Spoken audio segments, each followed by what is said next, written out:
அஸ்ஸலாமு அலைக்கும் வரஹ்மத்துல்லாஹி வபரகாத்துஹு. அல்ஹம்துலில்லாஹி ரப்பில் ஆலமீன். வஸ்ஸலாத்து வஸ்ஸலாமு அலா ரசூலில்லாஹி வ ஆலிஹி வ ஸஹ்பிஹி அஜ்மாயின். வமன் தபிஅஹு வ தாஅஹு பித்தீன் இலா யௌமித்தீன். கண்ணியத்திற்கும் பெருமதிப்பிற்கும் உரிய எல்லாம் வல்ல அல்லாஹ்வின் நல்லடியார்களே, அல்லாஹுடைய பேரருளால் சுபஹுடைய தொழுகையை ஜமாத்தோடு நிறைவேற்றிவிட்டு அவனது ஆலயத்தில் அவனுடைய மார்க்க செய்திகளை அறிந்து கொள்ள வேண்டும் என்கிற உயர்ந்த லட்சியத்தில் நாம் அனைவரும் இந்த சபையிலே ஒன்று திரண்டிருக்கிறோம். உங்களுக்கு மத்தியில் இந்த தருணத்தில் அல்லாஹுடைய தூதர் அவர்கள் சொன்ன 2 முக்கியமான அருள்கொடைகள் சம்பந்தமான ஒரு செய்தியை உங்களுக்கு நாம் நினைவுபடுத்த கடமைப்பட்டிருக்கிறோம். நபி அவர்கள் சொன்னார்கள், நிஅமத்தானி மக்பூனுன் ஃபீஹிமா கஸீரம் மினன் நாஸ். மனித வாழ்க்கையில் 2 அருள்கொடைகள் இருக்கிறது. அதிலே அதிகமான மக்கள் இந்த 2 அருள்கொடைகளுக்கு மத்தியில் விஷயத்திலே இழப்புக்குள்ளாகி கொண்டே இருக்கிறார்கள். எவ்வளவோ பேரருளை அல்லாஹ் வழங்கியிருக்கிறான். அல்லாஹ் வழங்கியிருக்கக்கூடிய அத்தனை பெரும் பேரருள்களை பயன்படுத்தக்கூடிய இந்த மனிதர்கள் இந்த 2 அருள்கொடைகளில் அலட்சியம் காட்டுகிறார்கள். அதை சரியாக இவர்கள் பயன்படுத்த மறுக்கிறார்கள் என்று அல்லாஹுடைய தூதர் அவர்கள் சொல்லிவிட்டு அந்த அருளை பின்னால் விளக்கம் தருகிறார்கள். அஸ்ஸிஹ்ஹத்து வல் ஃபராகு. ஒன்று ஆரோக்கியம், மற்றொன்று ஓய்வு. அல்லாஹ் ஒரு குறிப்பிட்ட நேரம் வரை தான் நமக்கு ஆரோக்கியத்தை வைத்திருப்பான்.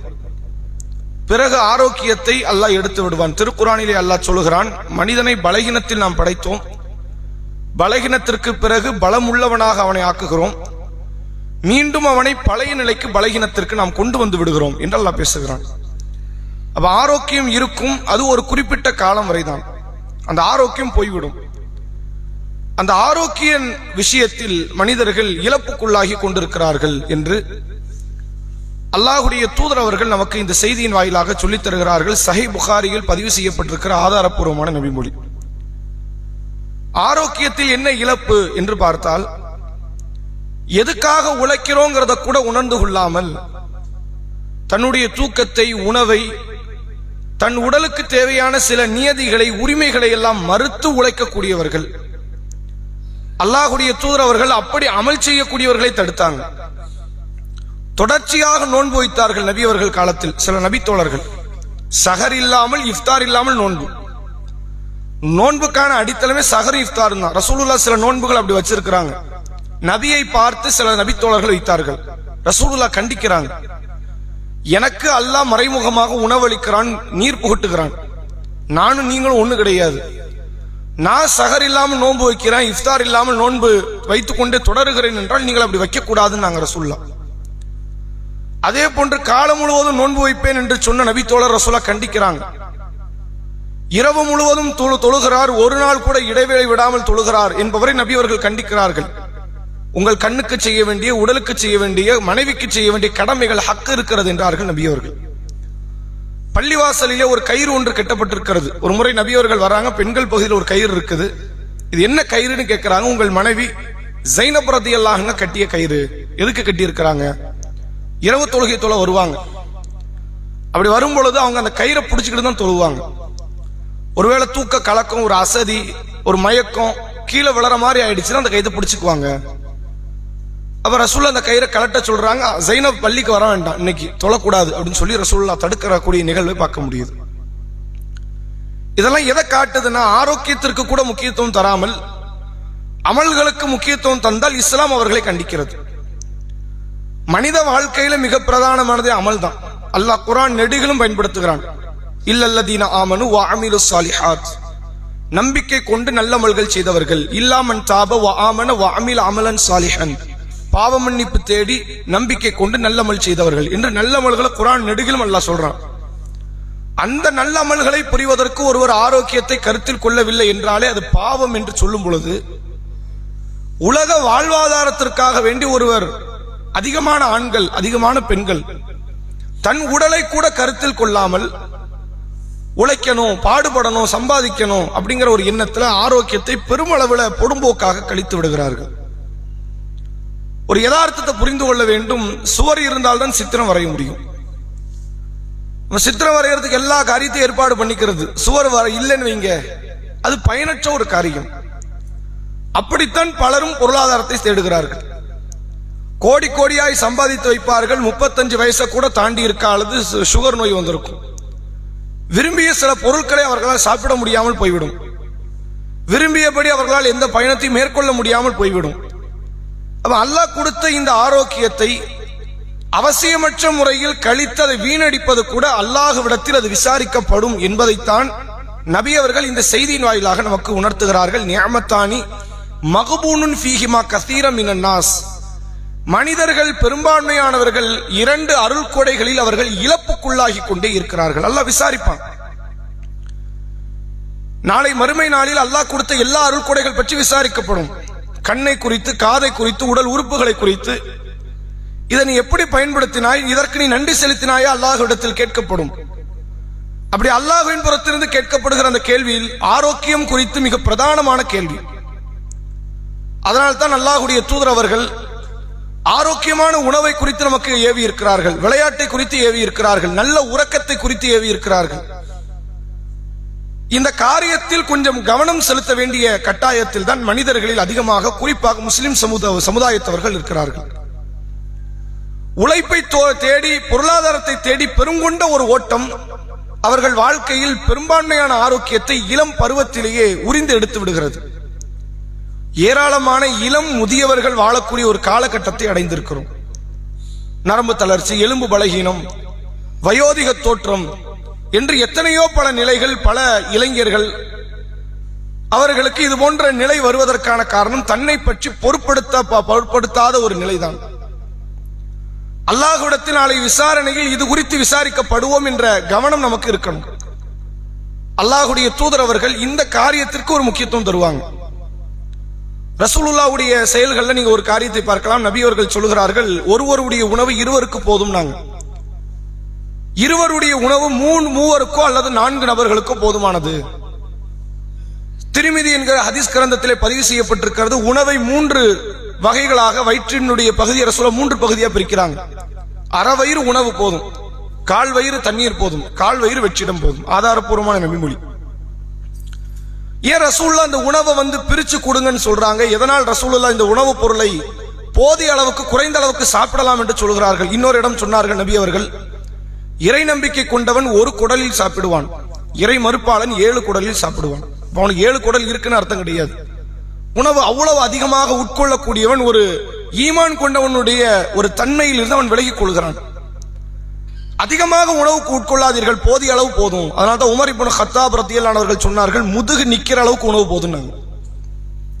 எந்திரிச்சு நிக்க முடியும், தாக்கத்து இந்த உணவுக்கு இருக்குன்னா அது போதும், அதை தாண்டிய உணவு வேண்டாம். நம்ம என்ன நினைக்கிறோம், நிறைய சாப்பிட்டா ஆரோக்கியமா இருப்போம். நிறைய சாப்பிட்றது அங்க பிரச்சனை.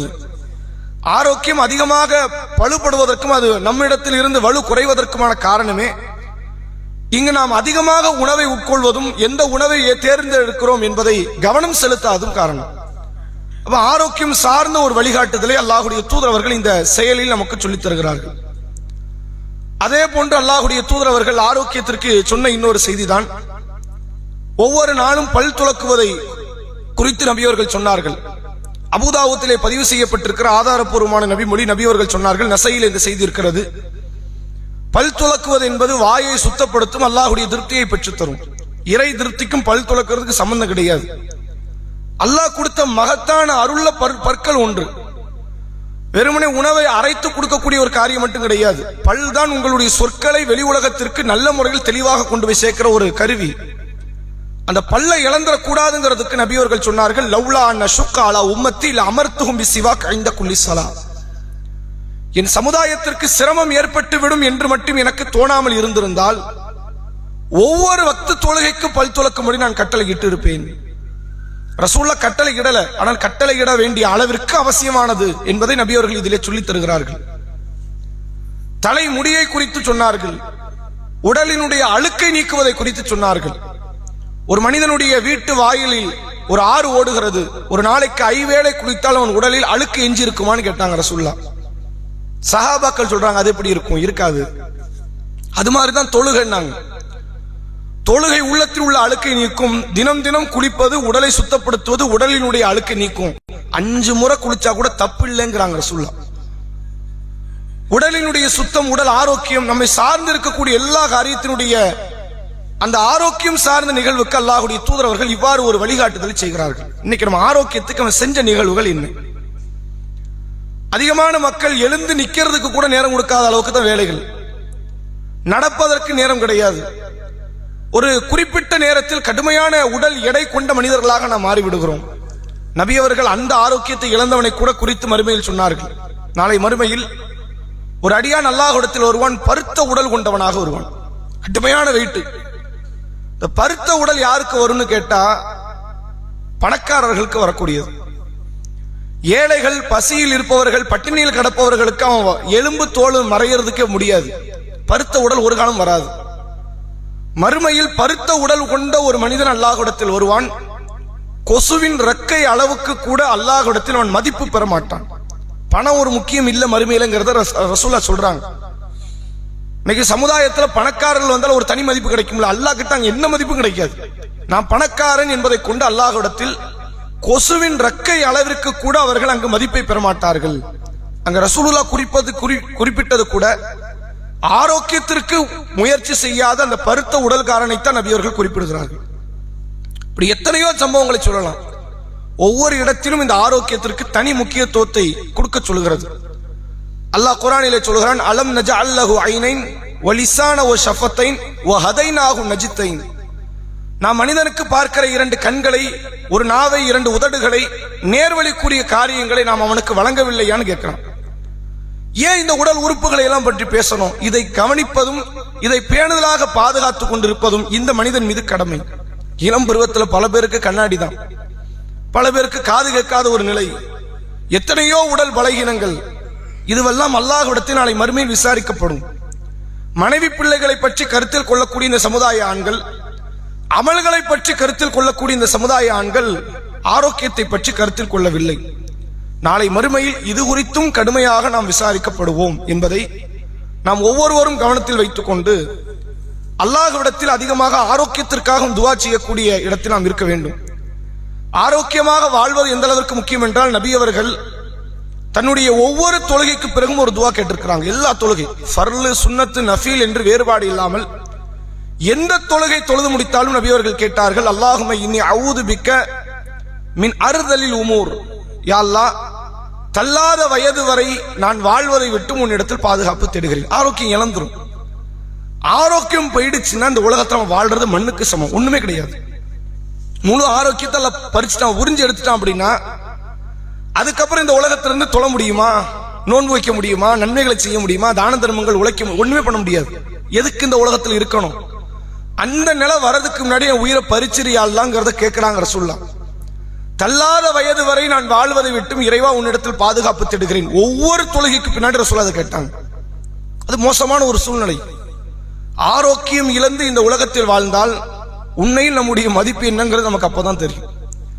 நமக்கு எந்த விதமான மதிப்பற்ற நிலையில் நம்மை மாற்றி விடுவார்கள். அதை உணர்ந்து இருக்கிற காலத்தில் முழுமையான ஆரோக்கியத்தோடு வாழ வேண்டும். அந்த ஆரோக்கியம் நம்மிடத்தில் இருக்கும் போது நமக்கு வறுமையே இருந்தாலும் அதை தாங்குகிற சக்தி இருக்கும். ஆரோக்கியம் போயிடுச்சுன்னா செல்வமே இருந்தாலும் அதை தாங்குகிற சக்தி கிடையாது. இஸ்லாம் இதற்கு அதிகமான முக்கியத்துவம் தருகிறது. அதை உணர்ந்து ஆரோக்கியமான ஒரு வாழ்வை நாம் வாழ வேண்டும். நமது குடும்பத்தாருக்கு அந்த வாழ்க்கையை நாம் போதிக்க வேண்டும். நபி அவர்கள் சொன்ன செய்தி, ஒரு நபித்தோழர் கேட்கிறார், அல்லாஹ்வுடைய தூதரே, என்னிடத்தில் ஒரு நாணயம் இருக்கிறது, நான் எந்த வழியில தர்மம் செய்யன்னு கேட்கிறாங்க. முதல்ல உனக்கு செய்ய, நான் அதான் நல்லது. ஒரு நாணயம் இருக்குல்ல, ஒரு பொருளாதாரம், பணம் இருக்கிறது, முதல்ல உனக்கு கொடு. எனக்கான உணவை நான் எடுத்துக்கிட்டேன், நீ எடுத்துக்க. நீ தெளிவாயிட்டா அடுத்து மனைவியை கொடுக்கலாம், பிள்ளைங்களுக்கு கொடுக்கலாம், சமுதாயத்தை கொடுக்கலாம். நீ தெளிவில்லை, நீ உனக்கு ஆரோக்கியம் இல்லை, நீ எதையோ கொண்டு போய் நீ தர்மத்தை பண்ணிட்ட அப்படின்னா நாளைக்கு உன்னுடைய வாழ்க்கை அதை விட அதல பாதாளத்தில் விழுந்துரும். உனக்கு நீ எடுப்பதுதான் சிறந்தது. நான் பிறகு உனக்கு நெருக்கத்திற்குரியவர்கள், பிறகு உன்னிடத்தில் எது எஞ்சியிருக்கிறதோ அதை தர்மம் செய்கின்ற அல்லாஹ்வுடைய தூதர் அவர்கள் சொன்னார்கள். தன்னை கருத்தில் கொள்கிற அந்த ஆரோக்கியத்திற்கு முக்கியத்துவம் தருகிற காரியமும் இஸ்லாத்தின் பார்வையில் வணக்க வழிபாடு தான், இபாதத்து தான் என்பதை இந்த நேரத்தினுடைய தகவலாக சொல்லி எனது உரையை நிறைவு செய்கிறேன். அஸ்ஸலாமு அலைக்கும் வரஹ்மத்துல்லாஹி வபரகாத்துஹு.